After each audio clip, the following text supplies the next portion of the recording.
The blood on Piers Ryland's knuckles had dried brown by the time he stumbled through the forest, vision blurred by the swelling around his left eye, and collapsed against a moss-covered boulder that offered shelter from the rain beginning to fall through the canopy above. He had fought back this time, and that made everything worse. The magistrate's son would not forgive being humiliated in front of half the village, would not forget the broken nose Piers had given him before the guards pulled them apart. They would come for him with chains or worse, and he knew with the certainty of a man who had already lost everything that there would be no trial, no mercy, only the rope or the blade. He pressed his forehead against the cool stone and tried to breathe through the pain radiating from his ribs. The rain intensified, soaking through his torn shirt, washing pink rivulets down his arms. He should keep moving, put more distance between himself and Thornhaven, but his body refused to obey. Every breath felt like broken glass in his chest. The sound of footsteps made him freeze. Not the heavy boots of the guards, but something else, quieter despite their weight. Piers forced his good eye open and saw her standing at the edge of the clearing, a massive figure silhouetted against the darkening forest, an orc woman. She was easily a head taller than him, broad-shouldered and powerfully built, with green skin that seemed to glow faintly in the dim light. Her black hair hung in a thick braid over one shoulder, and small tusks protruded from her lower jaw. She wore leather armor that had seen better days, and a hunting bow was slung across her back. Her dark eyes studied him with an expression he could not read. Piers tried to stand, to run, but his legs gave out and he slumped back against the boulder.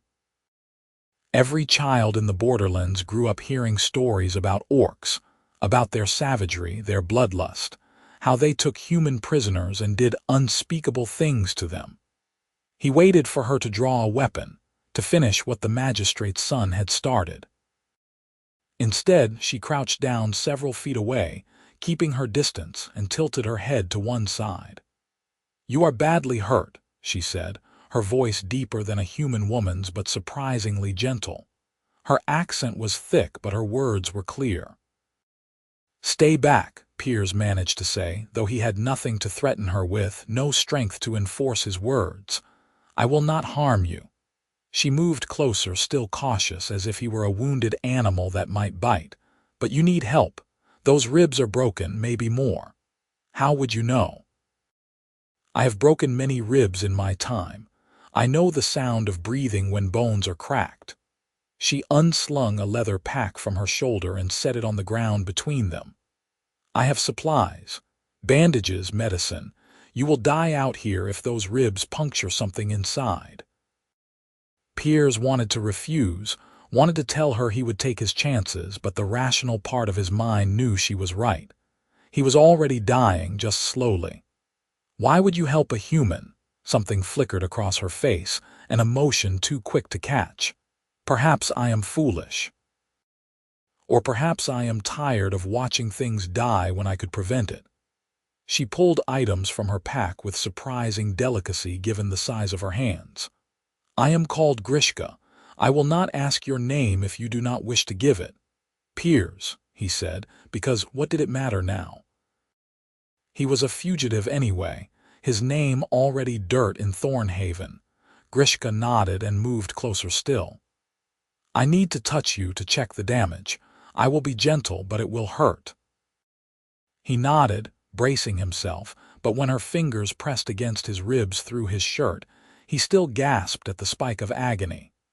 Her touch was remarkably careful, methodical, fingers probing with the precision of someone who knew what they were looking for. "3 ribs, maybe 4, she said. "Broken but not displaced. You are lucky." She sat back on her heels and began unwrapping a length of clean linen. "Remove your shirt." Piers struggled to comply, his arms barely functioning, and Grishka finally reached out to help him, her movements slow and deliberate. He could not help but notice the scars that covered her arms, the evidence of a life lived hard. When his torso was bare, she made a low sound in her throat. Someone beat you very thoroughly. The magistrate's son and his friends. Piers closed his good eye, suddenly exhausted. I hit back this time. Broke his nose. Now they will kill me for it. Humans, Grishka said, and there was a wealth of bitter understanding in that single word. She began wrapping his ribs with the linen, pulling it snug but not tight enough to restrict his breathing. Her hands were warm against his skin, and she worked with a competence that spoke of practice. Hold this end.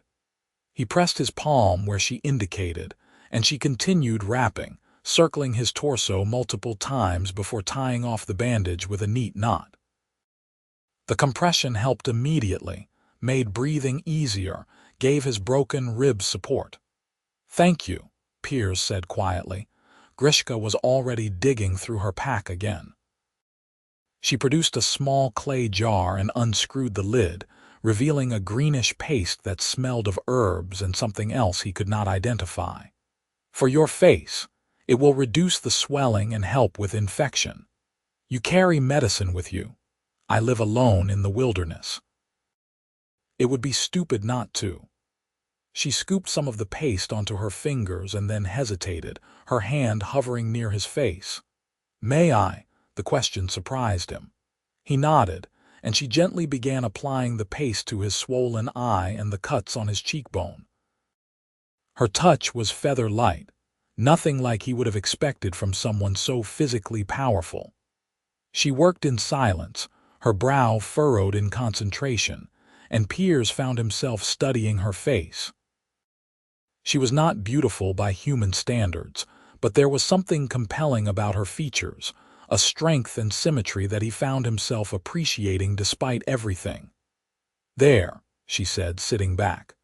"That is all I can do for now. The rest will take time." She recapped the jar and placed it in his hands. "Keep this, apply more tomorrow and the day after. I have no way to repay you. I did not ask for payment." Grishka stood, shouldering her pack. "There is a cave not far from here, dry and hidden. I will show you if you wish. You cannot stay in the rain with broken ribs." Every instinct screamed at Piers not to trust her, not to follow an orc into an isolated cave in the middle of nowhere. But those same instincts had kept him in Thornhaven enduring beatings, had kept him bowing his head to men who treated him like dirt because he had no family, no name worth speaking.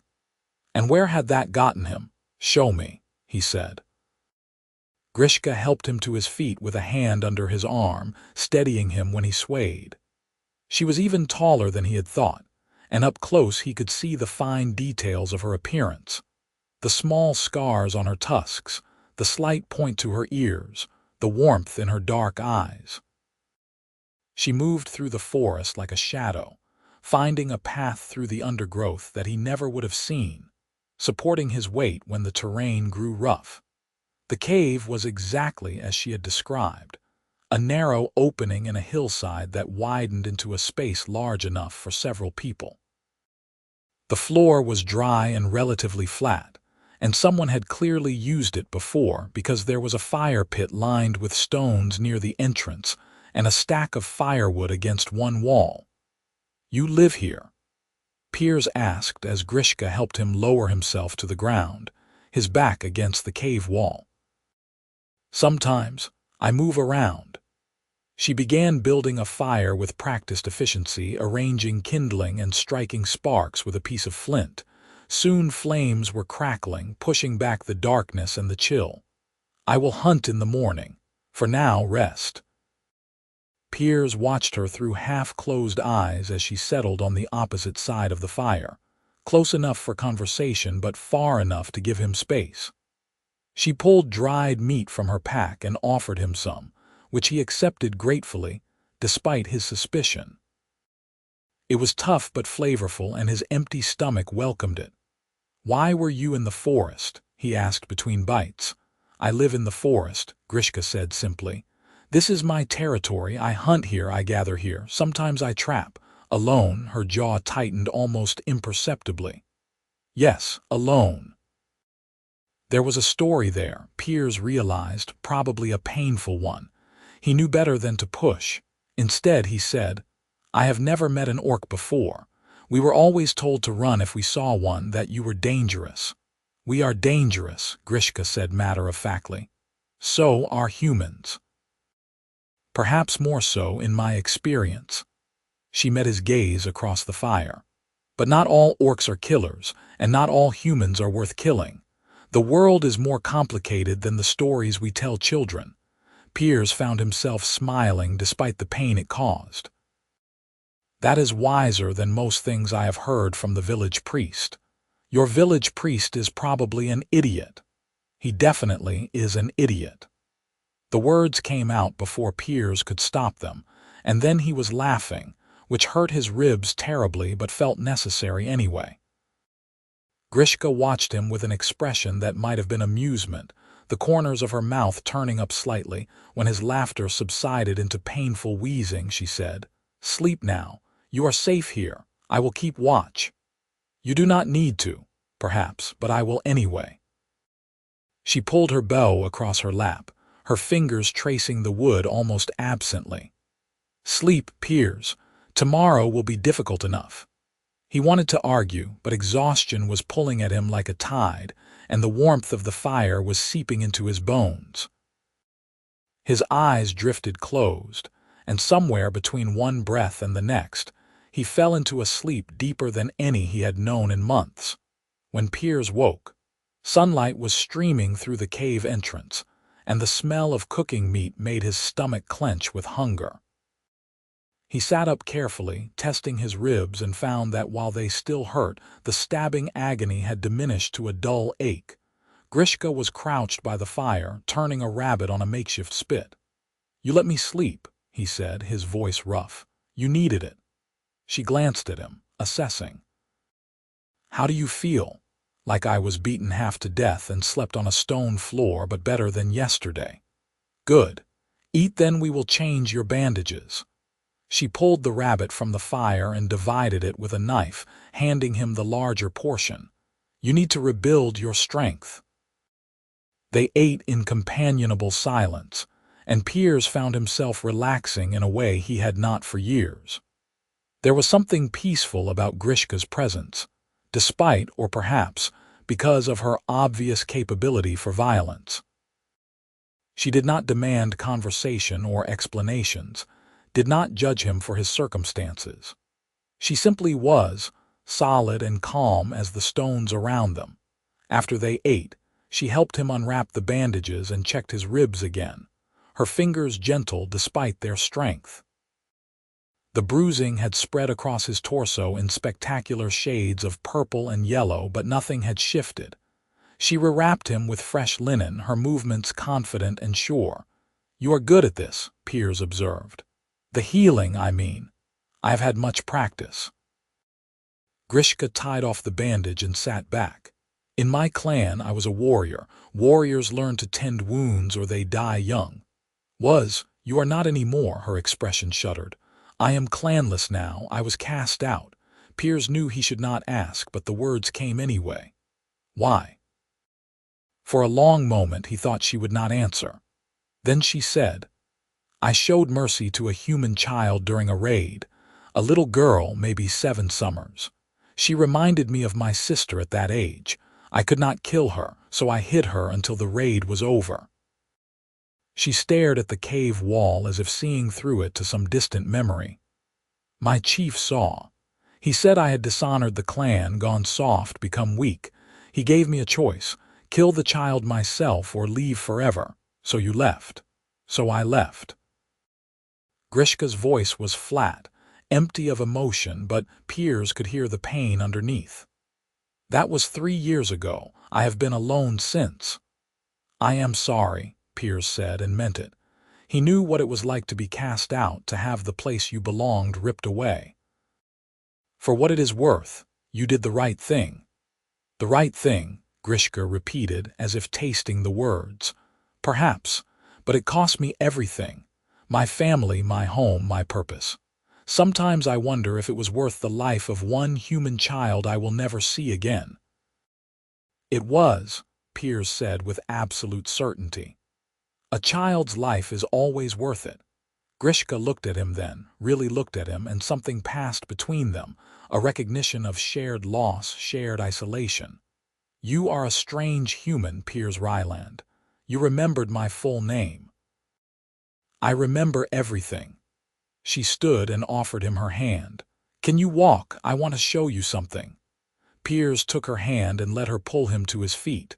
Her palm was calloused against his, warm and solid. She led him out of the cave and into the forest, moving at a pace he could match despite his injuries. They walked for perhaps 20 minutes, the morning sun filtering through the leaves overhead, birds calling in the branches. They emerged into a clearing and Piers stopped, his breath catching. Someone had built a small homestead here, a cabin with a garden plot and a well and a shed for animals. But it was clearly abandoned, the cabin's roof sagging, the garden overrun with weeds. This was a human family's home, Grishka said quietly. They lived here for 2 seasons before fever took them. All of them, the mother and father and 2 children. I found them too late to help. She walked toward the garden. I have been maintaining it since, pulling weeds, harvesting what grows. It seemed wrong to let their work die with them. Piers followed her, looking at the neat rows where vegetables still grew despite the encroaching wilderness. Tomatoes, beans, squash, herbs. You have been caring for a human family's garden for how long? A year, maybe more. I lose track of time. She knelt and began pulling weeds with efficient movements. I know it is foolish. No one benefits, but I cannot stop. Piers knelt beside her, ignoring the protest from his ribs, and began helping. They worked side by side, clearing the weeds, straightening the plants. Grishka's hands, so capable of violence, moved with incredible gentleness among the delicate stems and leaves. He watched her from the corner of his eye and felt something shift in his chest, something that had nothing to do with broken ribs. "Why are you really helping me?" he asked after a while. Grishka sat back on her heels, dirt on her hands. "Because I am tired of being alone," she said simply. "Because you looked at me and did not run screaming. Because in 3 years you are the first person to say I did the right thing." She met his eyes. "Choose whichever reason you prefer." "I choose all 3, Piers said. "And I will add a 4th because you are kind and kindness is the rarest thing in this world." She looked away, but not before he saw the emotion on her face. "I am not kind. I am a killer. I have ended more lives than I can count. So have I." When she looked back at him in surprise, he continued. "I was a soldier before I ended up in Thornhaven. Fought in the border wars for 5 years. I have killed orcs, Grishka. Probably people you knew, maybe people you loved. If we are judging by the blood on our hands, neither of us is fit for kindness. Then we are both damned, or we are both human." He paused. "Well, you know what I mean." To his surprise, Grishka laughed, a deep, rich sound that transformed her face. "I know what you mean, yes. And perhaps you are right. Perhaps we are both just trying to be better than we were." They finished with the garden and returned to the cave, but something had changed between them, a barrier lowered. Over the following days, as Piers's injuries slowly healed, they fell into a rhythm. Grishka would hunt or gather in the mornings while he rested, returning with food and supplies. In the afternoons, they would work together on small projects, improving the cave, tending the garden, setting snares for rabbits. In the evenings, they would sit by the fire and talk. Piers learned that Grishka had 5 siblings, all warriors like her father. She had been third born, the middle child, and had loved her position because it meant less pressure than the eldest but more freedom than the youngest. She had trained with weapons from the age of 6, could shoot a bow with deadly accuracy, and had killed her first enemy at 14 during a raid on a human settlement. "I remember his face," she said one night, staring into the flames. "A young man, maybe 18. He had red hair and freckles, and he died badly, bleeding out while I watched. I thought I would feel triumphant, but I just felt sick. My father said it would get easier, and he was right. That is the terrifying part. Piers told her about his own past, about the border wars and the things he had done in service of a kingdom that had not cared about him. He told her about coming home to find his family's farm burned, his parents dead, and no one willing to say who was responsible. He told her about drifting to Thornhaven and taking work as a farmhand, about the magistrate's son who had made him a favorite target because Piers had no one to speak for him. I should have left sooner, he admitted. But I kept thinking if I just endured, if I just kept my head down, things would improve. Instead, they got worse. Endurance is not always a virtue, Grishka said. Sometimes standing up is the only choice, even if it costs everything. Like you did, with the child, like I did. On the 10th day after their meeting, Piers woke to find his ribs had healed enough that he could move without pain, could take deep breaths without agony. He unwrapped the bandages himself and ran his fingers over the yellowing bruises, grateful to be whole again. When Grishka returned from her morning hunt, she assessed him with a critical eye. "You are healed enough to travel if you wish," she said, and Piers heard the careful neutrality in her voice, the deliberate absence of assumption. "Travel where?" he asked. "I cannot go back to Thornhaven. I cannot go to any settlement where the magistrate has influence. I have no home, no prospects, nothing. You could go north to the Free Territories. They do not ask questions there." "I could," Piers agreed, "or I could stay here if you would allow it." Grishka stilled, a rabbit half-skinned in her hands. "Stay. I know it is an imposition. You have been alone for 3 years, and I am a stranger, and there are 1,000 reasons you should say no. But I am good with my hands. I can repair that cabin, tend that garden properly. I can hunt and trap and earn my keep, and I would like to stay if you will have me." For a long moment Grishka said nothing. Then, so quietly he almost missed it, "I would like that, very much." Something warm unfurled in Piers's chest. "Then it is settled. We are neighbors now." "Neighbors," Grishka repeated, and the small smile on her face made his heart do something complicated. They worked on the cabin together, and Piers discovered that Grishka had been understating her strength. She could lift beams he would have struggled with, could haul stone for the foundation repairs without breaking a sweat. But it was her carefulness that struck him most, the way she handled the fragile glass windows with infinite delicacy, the way she measured twice before cutting wood to avoid waste. "My mother taught me this," she said one afternoon, as she showed him how to weave willow branches for repairs. "She said that a warrior must know both how to destroy and how to create, or they become only a weapon." Her hands moved surely through the pattern. "I have been more weapon than person for a long time. I had forgotten how good it feels to build something." Piers watched her work, admiring the concentration on her face, the grace of her movements. He was aware, increasingly, of his growing attraction to her, of the way his pulse jumped when she smiled, of how he found excuses to work close beside her. It was madness, he knew. She was an orc, he was human, and there was no future in such feelings. But his heart seemed unconcerned with logic. One evening, as they sat by the fire in the now weatherproof cabin, Grishka said, "Tell me about love."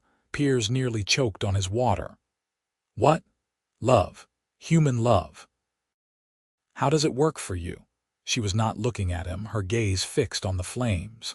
"In orc clans, marriages are arranged by the chief. You are paired with someone strong, someone who will produce good warriors. Love is not considered relevant." "That sounds terrible." "It is what we know." She turned to face him.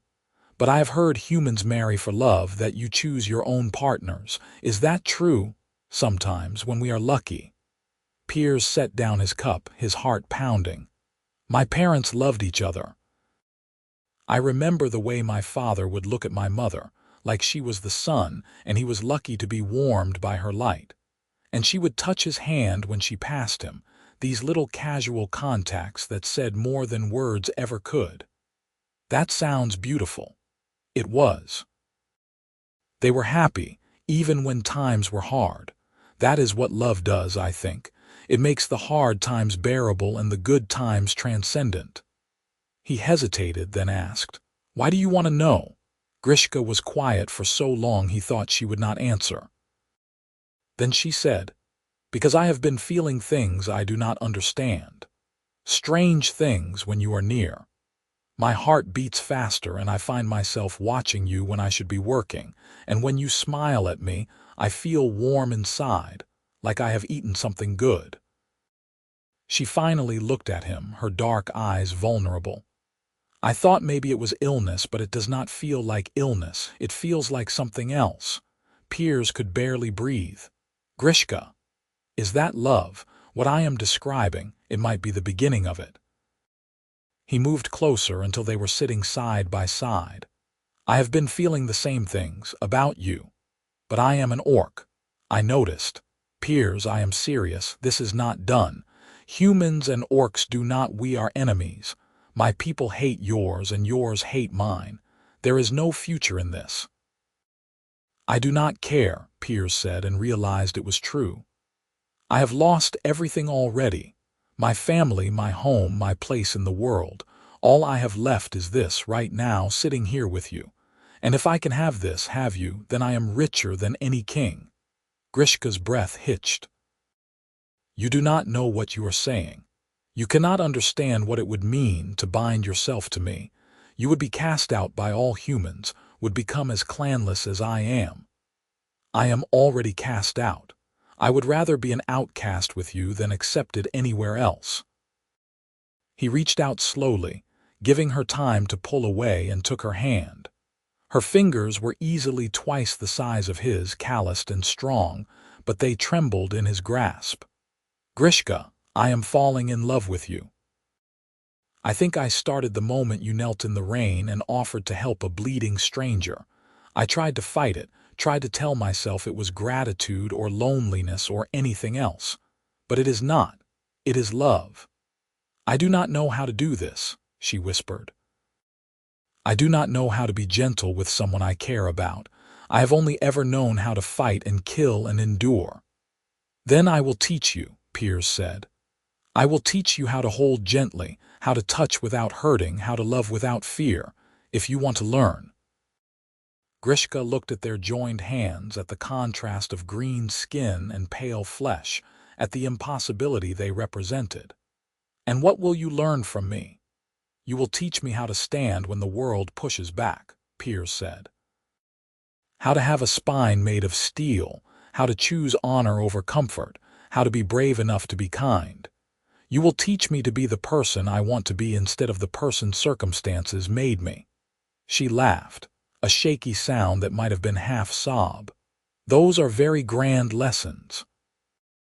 "Then we will have to take our time learning them."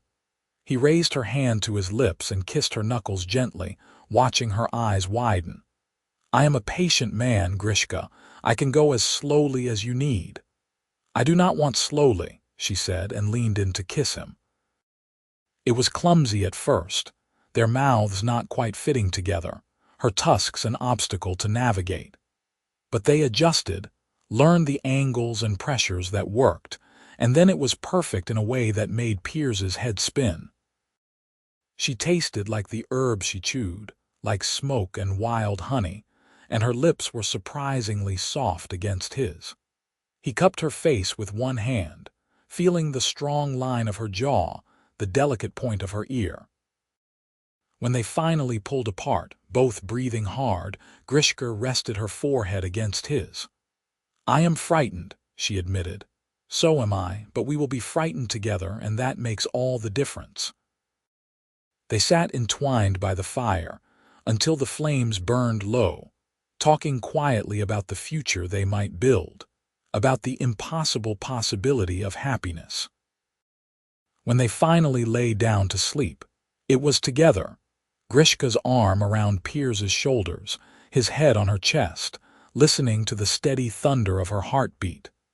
The weeks that followed were among the happiest of Piers's life. They worked on the homestead together, rebuilding not just the structures but a life worth living. Grishka taught him to track and hunt, to move silently through the forest, to read the signs of weather in the clouds. He taught her the gentler skills he had learned from his mother, how to cook something more elaborate than roasted meat, how to tend plants so they flourished, how to sing the old songs that made work easier. More than that, they taught each other how to be vulnerable. Grishka slowly learned to accept affection, to not flinch when Piers reached for her hand, to believe that his touch would not hurt. Piers learned to accept his own strength, to not back down from conflict, to stand tall even when standing tall meant standing alone. They had their first real argument on a cold morning in early autumn, when Piers suggested they go to the nearest settlement for supplies. "Absolutely not," Grishka said, her voice flat with finality. "You know what will happen. They will see me and they will attack, or they will attack you for being with me. We need salt and needles and other things we cannot make ourselves. We have furs to trade. I can go alone if—" "No." She rounded on him, her eyes blazing. "You think I would hide here while you risk yourself? You think I am such a coward? I think you are afraid of being hurt, which is not the same as cowardice. You do not understand. You cannot understand what it is like to be looked at with such hatred, to have people see you as a monster before you ever open your mouth." Her hands clenched into fists. "I have endured it all my life, Piers. I am tired of enduring." "Then stop enduring," Piers said, his voice sharp with frustration. "Stand up. Fight back, not with your fists but with your presence. Show them you have a right to exist, to trade, to live. Or does all your strength only work in the wilderness?" The moment the words left his mouth, he knew he had gone too far. Grishka's expression went cold, closed off, and she turned away from him. "You think I am weak?" "No, I think you are so strong that you have forgotten the world is supposed to bend around you sometimes, not always the other way around. You do not know what you are asking. I am asking you to trust me. To trust that we can do this together, and that together is stronger than any of the hatred they can throw at us." He moved to stand in front of her, forcing her to look at him. "I am asking you to teach me how to stand when the world pushes back, but Grishka, you have to be willing to stand too."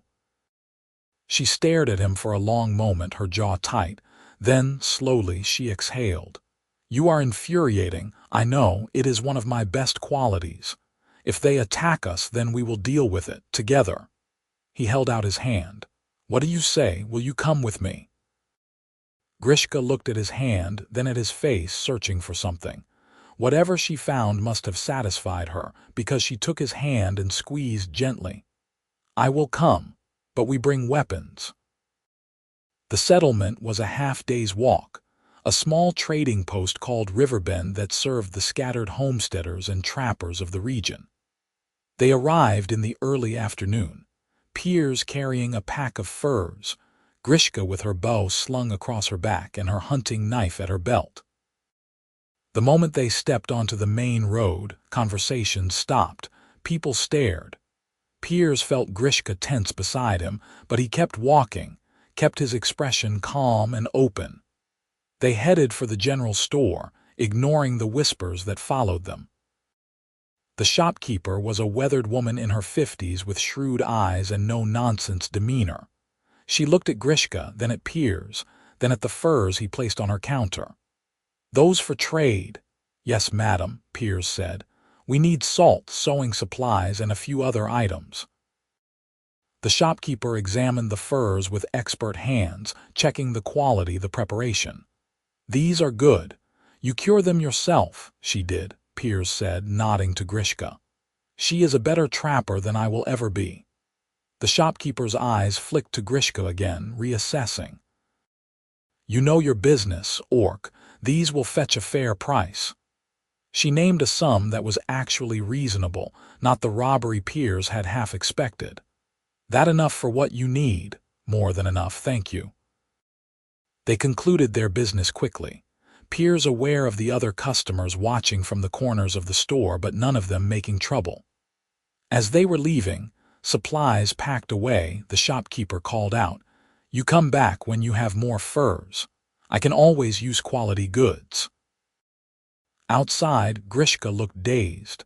"She was fair with us." "She was," Piers agreed, unable to keep the satisfaction from his voice. "Told you we could do this." "Do not gloat. It is unattractive."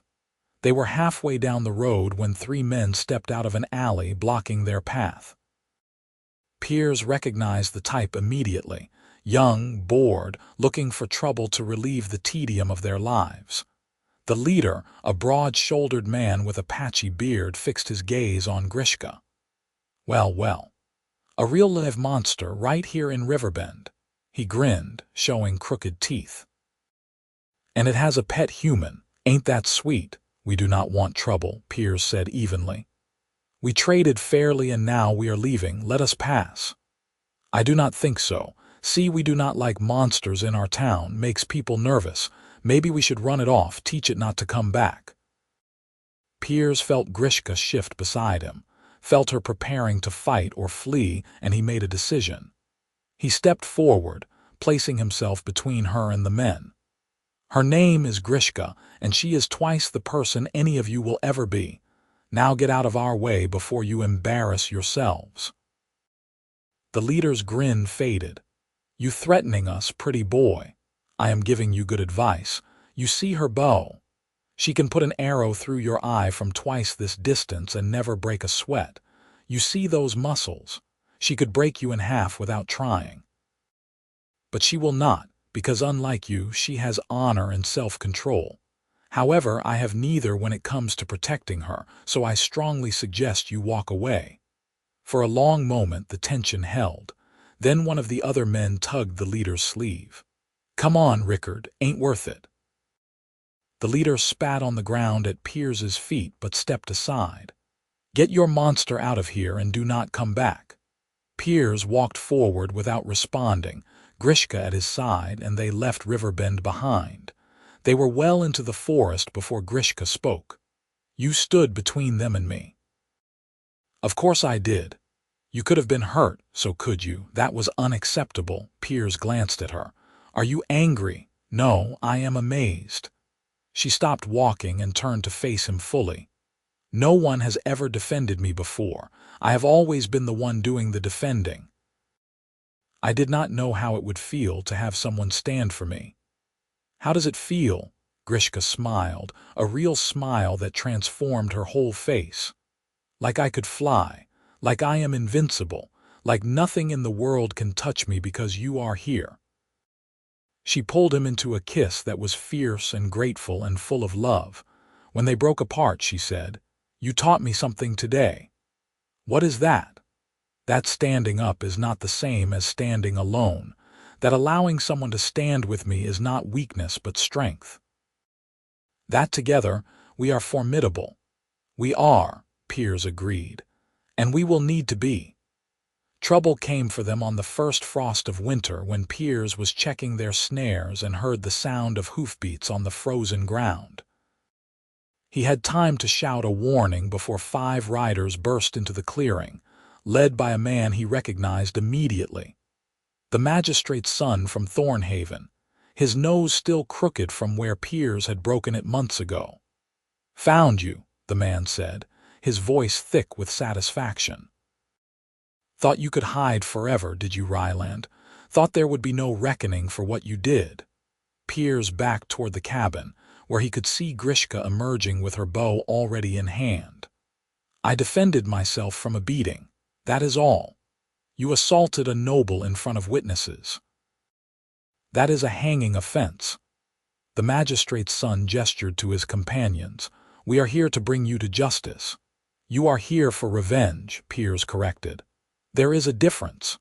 Grishka stepped up beside him, an arrow knocked but not drawn. "He is not alone. You will have to go through me." The magistrate's son sneered. An orc whore. I should have known. That is what you have been doing out here, Ryland. Rutting with monsters. Piers felt his temper slip, felt the old rage rising, but Grishka's hand on his arm steadied him. She stepped forward, her voice calm and cold. You will leave now. You have no authority here, no claim. This is wilderness land outside your jurisdiction. Turn your horses around and go home. I do not take orders from animals. The magistrate's son drew his sword. But I will enjoy killing you before I hang him. I have never killed an orc before. Grishka's laugh was sharp as broken glass. You will not succeed today either. I am Grishka, once of the Bloodtusk clan, trained since childhood in the ways of war. I have killed more men than there are years in your pathetic life. You are a spoiled child playing with your father's weapons, and I am a warrior. Do you really want to test yourself against me? The magistrate's son hesitated, and in that moment of doubt, Grishka drew and loosed in one fluid motion. The arrow buried itself in the ground directly between his horse's front hooves, making the animal rear. The rider fought for control, his sword clattering to the frozen earth. That was a warning, Grishka said, already knocking another arrow. The next one goes through your heart. Leave. Now. For a heartbeat, it could have gone either way. Then one of the other riders said, This is madness, Thomas. She is a warrior-class orc. We are not equipped for this fight. The magistrate's son's face went purple with rage, but he jerked his horse's reins around. This is not over, Ryland. You will answer for what you have done. I already have, Piers called after him. I lost my home, my name, everything I built, and I would do it again in an instant because it brought me to something better than you will ever understand. They watched the riders disappear into the trees, and only when the sound of hoofbeats had faded completely did Grishka lower her bow. She was trembling slightly, adrenaline still coursing through her. You were magnificent, Piers said. I was terrified. If they had charged, if they had called my bluff, she shook her head. I could have killed them, but then we would have had to flee, would have lost everything we have built here. But they did not charge. You faced them down with nothing but confidence and skill, and they broke. He took her hands in his. You stood when the world pushed back, and it bent to you. You were amazing. Grishka pulled him into an embrace, holding him tightly. We cannot stay here, she said into his shoulder. He will come back with more men with better weapons. They will burn us out. Then we will go north to the free territories like you suggested. We will start over. Just like that. You will leave your home. This cabin is not my home, Piers said. You are. Wherever you go, that is where I belong. She pulled back to look at him, her eyes bright with unshed tears. I love you. I do not think I have said that yet, but I do. I love you so much it frightens me. I love you too. And we are going to be fine because we are together, and together we can face anything. They packed quickly, taking only what they could carry, and set fire to the cabin themselves before the magistrate's son could do it for them. As they watched the flames consume the structure, Piers felt a pang of loss, but also a strange sense of freedom. They were not running away, they were moving forward, toward a future they would build together. The journey north took weeks, through increasingly wild and unforgiving terrain. They traveled carefully, avoiding settlements, living off the land. Grishka taught Piers how to survive in true wilderness, how to find water and shelter, how to read the forest's moods. He taught her the old songs his mother had sung, gave her the gift of music to accompany their travels.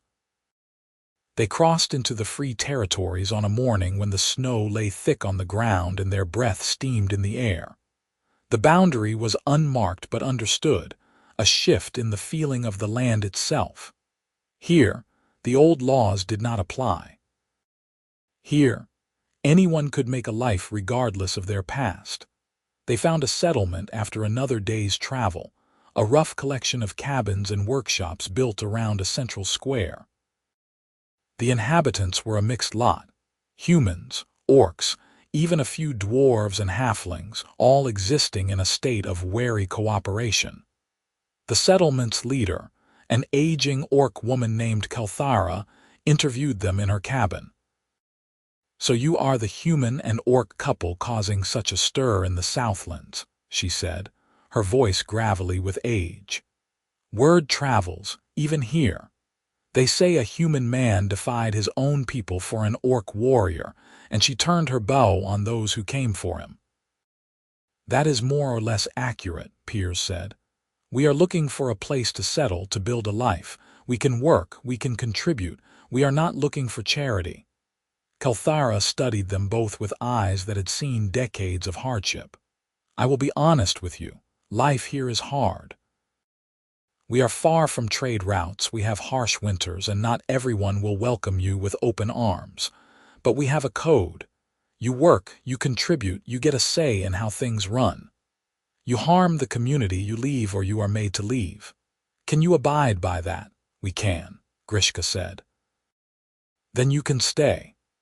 There is an empty cabin on the eastern edge near the river. It needs work, but it is sound. You can have it if you can make it livable." She paused. "One more thing. We have a council made up of representatives from each group. I would like you to attend the next meeting. Your story, your partnership, it matters. It shows what is possible." They settled into the cabin, which was indeed rough but structurally sound, and spent the winter making it a home.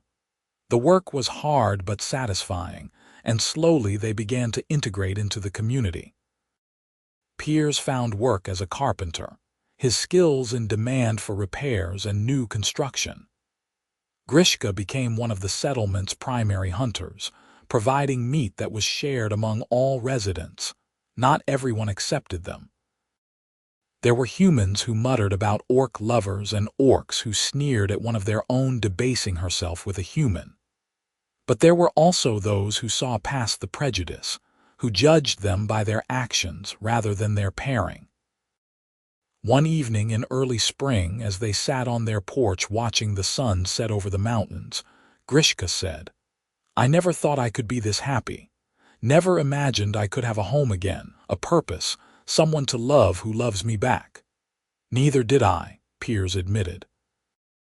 He reached over and took her hand, their fingers intertwining naturally now after months of practice. "But here we are, here we are." She smiled at him, and in that smile he saw their whole future, challenges and joys, hardships and triumphs, all of it together. "Piers, I want to make this permanent.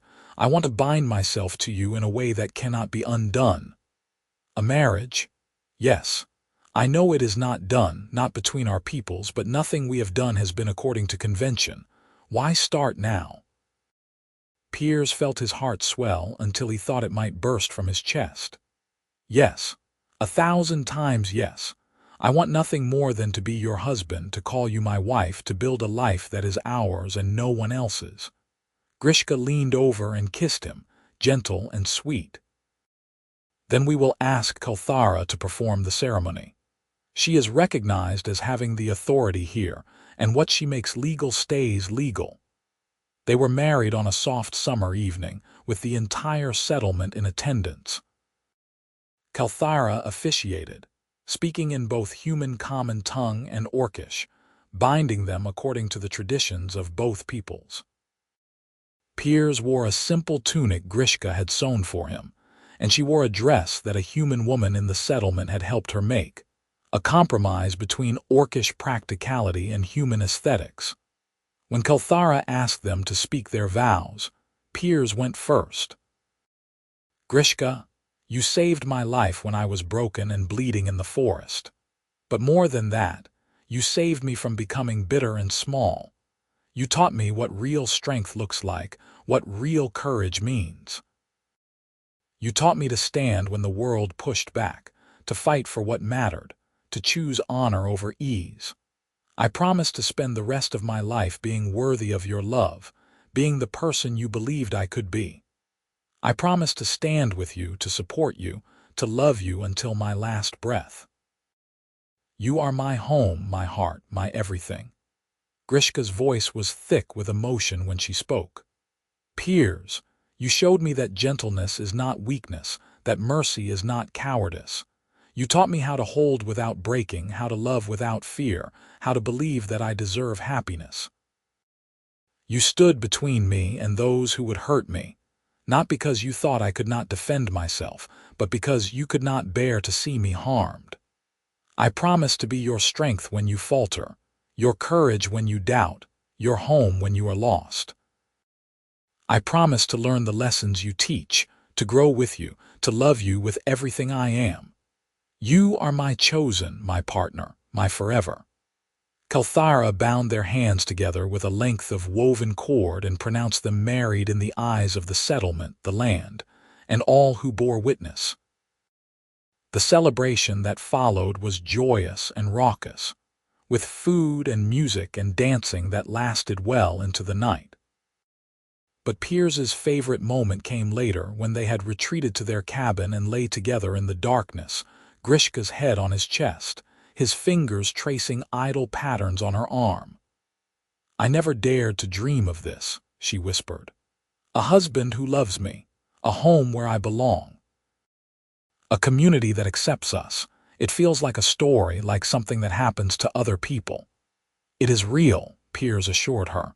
"You are real, I am real, this is real, and we will have years and years of this, building our life together."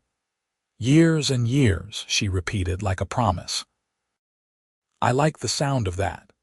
They fell asleep entwined, and when morning came they woke to their first full day as husband and wife. The seasons turned, bringing changes and challenges. Their first winter as a married couple was brutal, with storms that lasted for days and temperatures that made stepping outside dangerous. But they weathered it together, keeping the fire burning, rationing their supplies, entertaining each other with stories and songs. In spring, Grishka discovered she was pregnant. The news was both joyful and terrifying, as no one in the settlement had experience with human orc children. But a traveling healer who passed through assured them that such pregnancies were rare but not unheard of, and that the child would likely be healthy if Grishka was careful.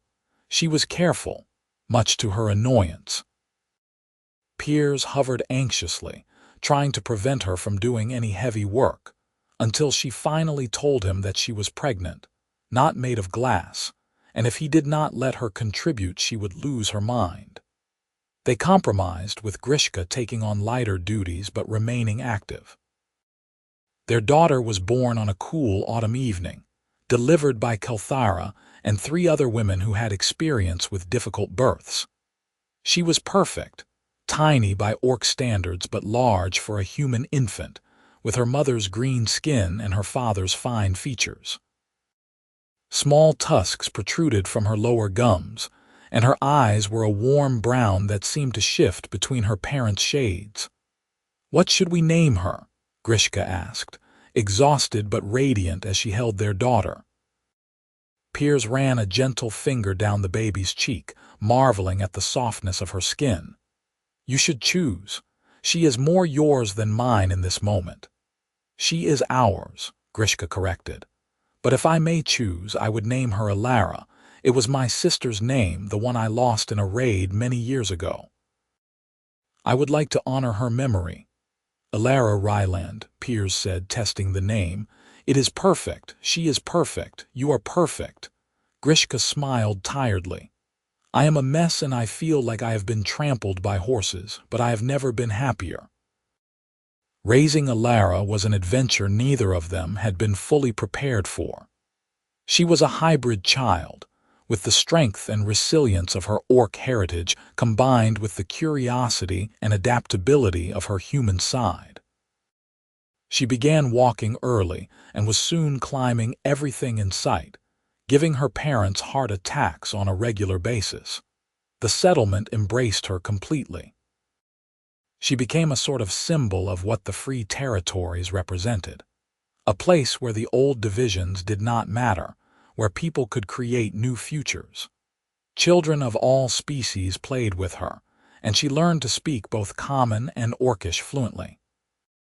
On Alara's third birthday, as they celebrated with the community, Piers found himself standing at the edge of the gathering with Kalthara. "You have built something good here," the old orc said, watching Grishka swing Alara through the air while the child shrieked with delight. "A family, a life. You have proven that the old hatreds are not inevitable." "We have been lucky," Piers said, "to find each other, to find this place. I know not everyone has that chance. Luck plays a part, yes, but so does courage. You both chose to stand against the world when it would have been easier to bend, to give up, to accept the limitations others placed on you." Kalthara turned to face him. "Your story gives others hope, Piers. Never underestimate the power of that." As if summoned by the conversation, Grishka appeared at his side, Alara balanced on her hip. "What are you two conspiring about over here?" "Just discussing how annoyingly inspirational you are," Piers said, taking Alara so Grishka could rest her arms. "I am nothing of the sort. I am just an orc woman who married a stubborn human and somehow ended up happy." "Somehow," Piers agreed, grinning. He leaned in to kiss her, much to Alara's delight. The child clapped her small hands and demanded to be included, so they sandwiched her between them in a family embrace. Later that night, after Alara had been put to bed and they sat by the fire in comfortable silence, Grishka said, "Do you ever regret it? Leaving your old life, binding yourself to me, all the difficulties we have faced?" Piers did not need to think about his answer. "Not for a single moment. You are the best thing that ever happened to me, Grishka. You and Alara, this life we have built, it is more than I ever dreamed possible. I would make the same choices 1,000 times over. Even knowing the cost, the isolation from your people, the prejudice, the hard living. Especially knowing the cost, because the cost bought me something priceless, a love that transforms, a partnership that strengthens, a family that completes me." He took her hand. "You taught me that standing up for what matters is worth any price. That gentleness and strength are not opposites but complements. That home is not a place but a person you love." Grishka's eyes shimmered with tears. "And you taught me that I deserve softness, that my past does not define my future, that love is not weakness but the greatest strength of all." She raised his hand to her lips and kissed it. "You taught me how to hold gently, how to believe in happiness, how to be more than just a warrior." "We taught each other," Piers said. "That is what partners do." They sat together until the fire burned low, talking about their future, about Alara's education, about potentially expanding their cabin or taking on an apprentice for Piers's carpentry work. They made plans and dreamed dreams, secure in the knowledge that whatever came, they would face it together. Years passed in the peaceful rhythm of their life. Alara grew into a bright, confident child who moved easily between the human and orc communities, a bridge between two worlds. Piers's carpentry business thrived, and Grishka became the settlement's chief hunter, respected for her skill and her willingness to teach others. When Alara was 7, a group of refugees arrived at the settlement, 3 orc warriors who had been cast out of their clan for refusing to participate in a raid on a human village. Grishka took them under her wing immediately, recognizing their pain and confusion. She helped them find their footing, showed them that being clanless did not mean being worthless. One evening, as she was helping them repair their cabin, one of the warriors asked her, "How did you survive it? The loss of everything you knew, everyone you loved. How did you keep going?" Grishka paused in her work, considering the question. "I found something worth living for, someone worth living for. My husband taught me that the world is bigger than any one clan or culture, that we can build new lives from the ashes of our old ones." He taught me that gentleness is not surrender, that love is not weakness, that standing up for what is right matters more than following tradition. But were you not lonely? Did you not miss your family? Every day, Grishka admitted. I still do, but I built a new family, chose my own people. And that choice, that freedom, it was worth everything, she smiled. You will find your way. It takes time and it takes courage, but you will build something new, something better, perhaps, than what you lost. The warrior nodded slowly, hope beginning to dawn in their eyes. Thank you for showing us it is possible. After that conversation, Grishka came home and held Piers tightly, burying her face in his shoulder. He stroked her hair and waited for her to speak. I was them once, she said finally. Lost and alone and convinced I would never belong anywhere again. And then you stumbled into my life, bleeding and broken, and somehow we saved each other. We did, Piers agreed, and we will keep saving each other every day for the rest of our lives. When Alara was 10, she asked her parents about why some people in other settlements did not like them being together. They had known this conversation would come eventually, had prepared for it, but it was still difficult. Piers sat down with her on the porch while Grishka stood nearby, her hand on his shoulder. The world is complicated, sweetheart. Some people believe that humans and orcs should not mix, that we should stay separate. They think that your mother and I being together is wrong. But why? Alara asked, her young face creased with confusion. You love each other, I can see it. Why would that be wrong? Because they are afraid, Grishka said gently. Fear makes people cruel sometimes. They are afraid of what they do not understand, of things that are different from what they know. And instead of learning, instead of being curious, they lash out. That is stupid, Alara declared. It is, Piers agreed. But it is also real, and you need to know about it. There will be people who judge you for being half orc and half human, who try to make you feel like you do not belong. But Alara, you belong here with us in this community. You are perfect exactly as you are. I know that, Alara said with the confidence of a child who has always been loved. I just think people who cannot see it are missing out. Grishka laughed, ruffling her daughter's hair. You are absolutely right. They are missing out on knowing an amazing young woman. As Alara ran off to play with her friends, Grishka and Piers shared a look of mingled pride and relief.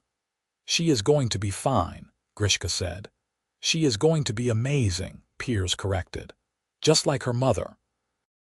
The years continued their march, bringing both challenges and joys.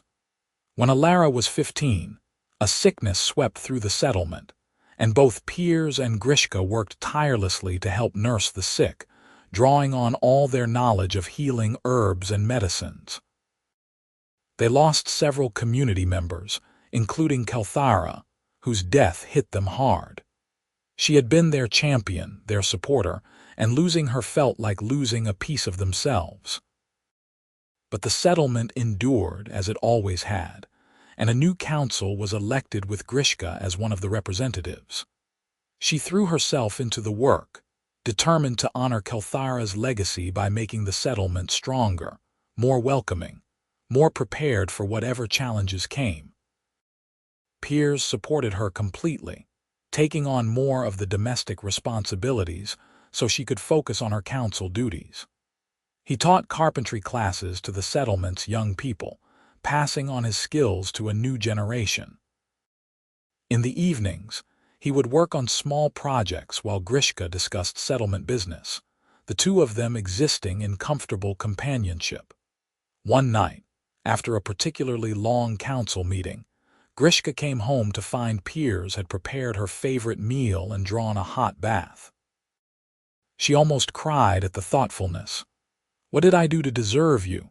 she asked as she sank into the warm water, her muscles finally relaxing. "You saved a broken man in the forest," Piers said, sitting on the edge of the tub. "You taught him to stand tall, to fight for what mattered, to believe in himself. You gave him a family and a purpose and a love that transformed his entire world. That seems like a fair trade for a hot bath and dinner, Grishka said, smiling. She reached out and took his hand. We have had a good life, you and I. We have. And we will have many more years of it. Promise. I promise. When Alara was 18, she announced that she wanted to travel to see more of the world beyond the settlement. It was terrifying for her parents, but they understood the need. Grishka especially remembered the feeling of wanting to prove herself, to find her own path. They prepared her as best they could, teaching her everything they knew about survival, about defending herself, about navigating a world that would not always be kind to her. Piers gave her a set of tools he had made specifically for her, perfect for her hands and her strength. Grishka gave her the bow she had carried for years, a weapon of exceptional quality that had served her well. You come back to us, Grishka said fiercely as she embraced her daughter. You explore, you learn, you grow, but you come back. This is your home, we are your family, and we will always be here. I will, Mama. I promise. Alara hugged them both, then shouldered her pack and set off down the road, turning back once to wave before disappearing around the bend. Piers and Grishka stood together, watching her go, and for the first time in years, the cabin felt too quiet. The world is going to challenge her, Grishka said quietly. And she is going to meet those challenges head-on, Piers replied. Because she is our daughter and we raised her to be strong and kind and brave, she will be fine. I know, but I am allowed to worry. You are definitely allowed to worry. I am going to worry constantly until she comes home. He pulled Grishka close. But we will get through this too, just like we have gotten through everything else. Together. Alara returned 2 years later, taller and more confident, with stories of the places she had seen and the people she had met.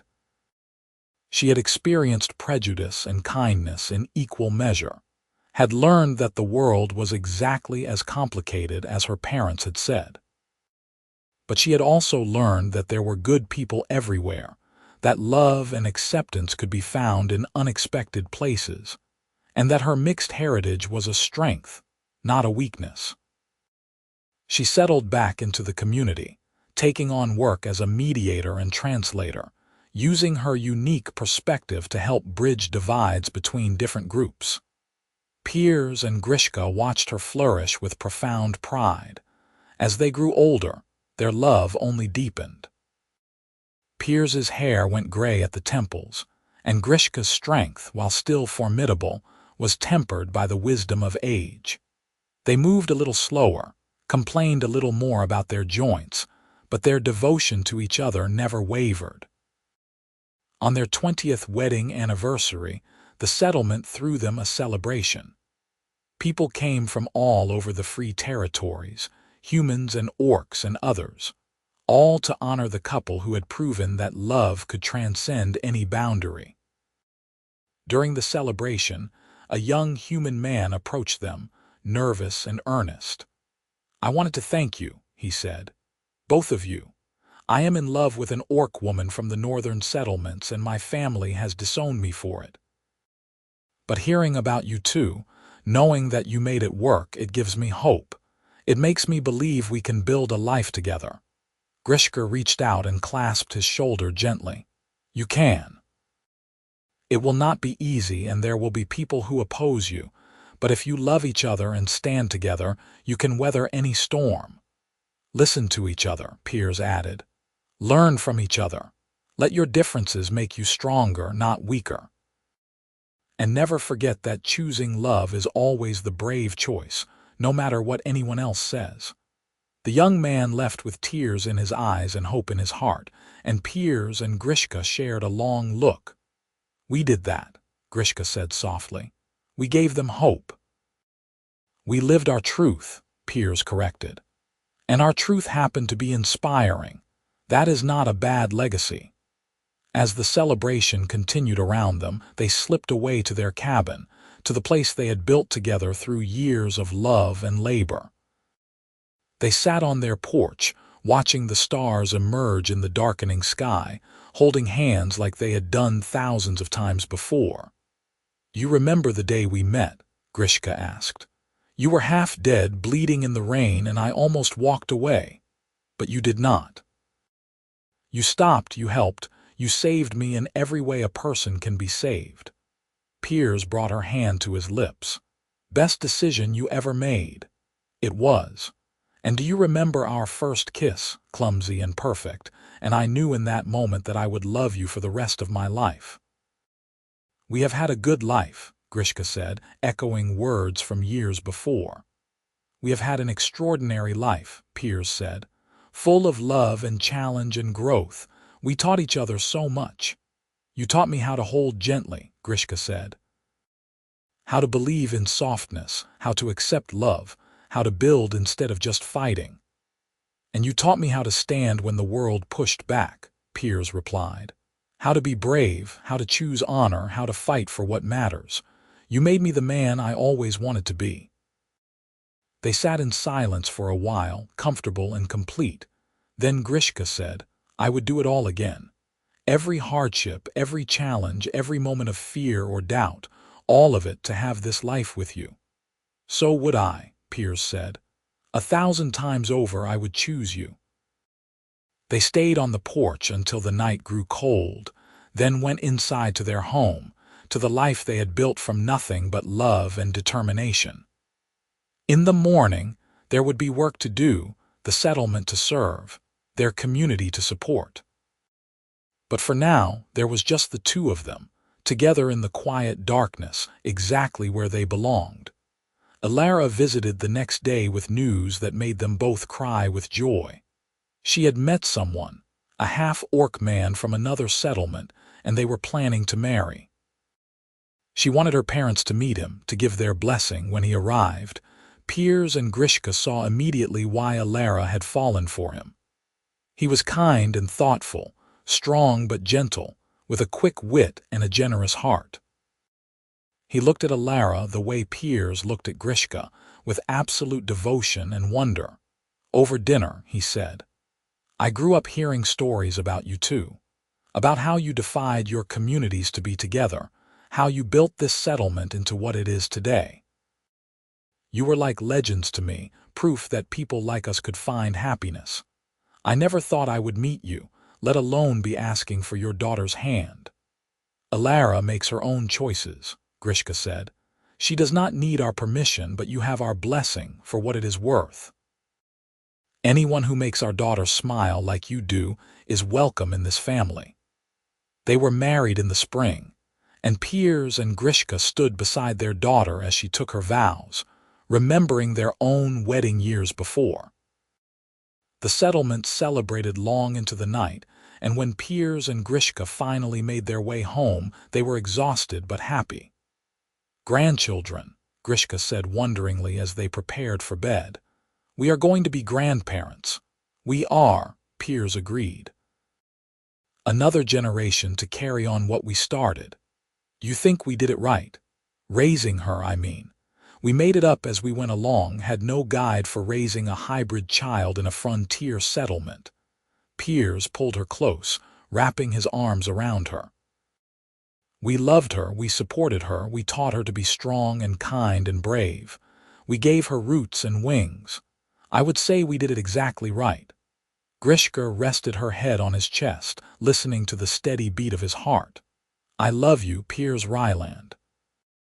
After all these years, after everything we have been through, I love you more now than I did the day we married. And I love you, Grishka Ryland. You are my heart, my home, my everything. You always will be." They fell asleep in each other's arms. Two souls who had found each other against all odds and built something beautiful from the ruins of their separate pasts. Outside, the settlement slept peacefully, a testament to what could be achieved when people chose love over fear, unity over division, hope over despair. Their grandchildren, when they arrived, grew up hearing the story of how their grandparents met, how a broken human man stumbled into the forest and was saved by an orc woman with a gentle heart and a warrior's strength. how they taught each other what it meant to be whole, how to hold gently and stand firm, how to love without reservation. The story became part of the settlement's oral history, passed down through generations. It evolved and changed with each telling, but the core remained the same. That love could bridge any divide, that kindness was the greatest strength, and that choosing to stand together made people capable of extraordinary things. Piers and Grishka lived to see their grandchildren grow, to watch the settlement expand and thrive, to witness the slow but steady breaking down of barriers between humans and orcs. They grew old together, their bodies weakening but their love never diminishing. They spent their final years doing what they had always done, supporting each other, serving their community, and proving through every action that the life they had chosen was worth any cost. When Piers died peacefully in his sleep at the age of 73, Grishka held his hand and whispered all the things she had said to him over the years, all the love and gratitude and devotion.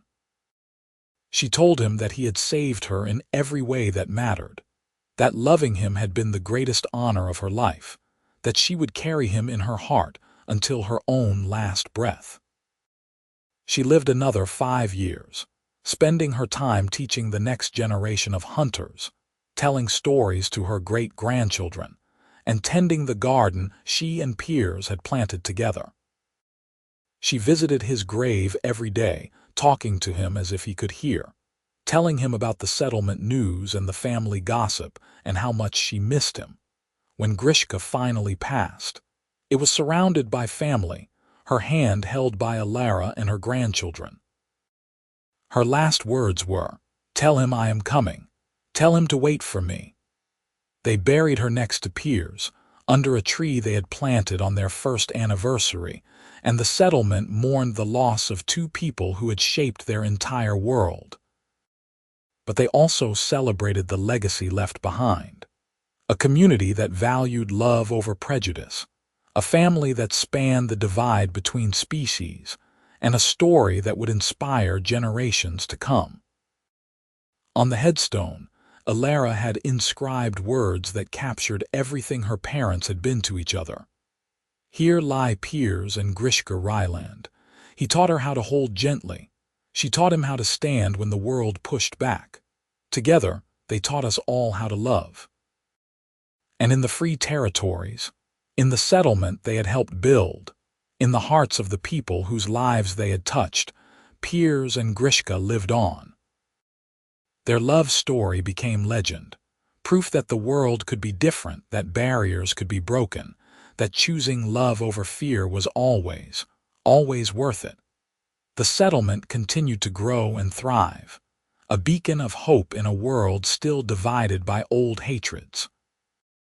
But within its borders, humans and orcs and all manner of peoples lived together in relative harmony, guided by the principles that Piers and Grishka had embodied. Strength tempered by gentleness, courage balanced with compassion, and above all, love that transcended any boundary. Their story did not end with their deaths. It lived on in every mixed couple who found the courage to stand together, in every person who chose kindness over cruelty. In every moment, someone decided that the old ways did not have to be the only ways. Piers and Grishka had proven that one human and one orc, choosing to love each other despite everything arrayed against them, could change the world. And that was the greatest legacy anyone could leave behind.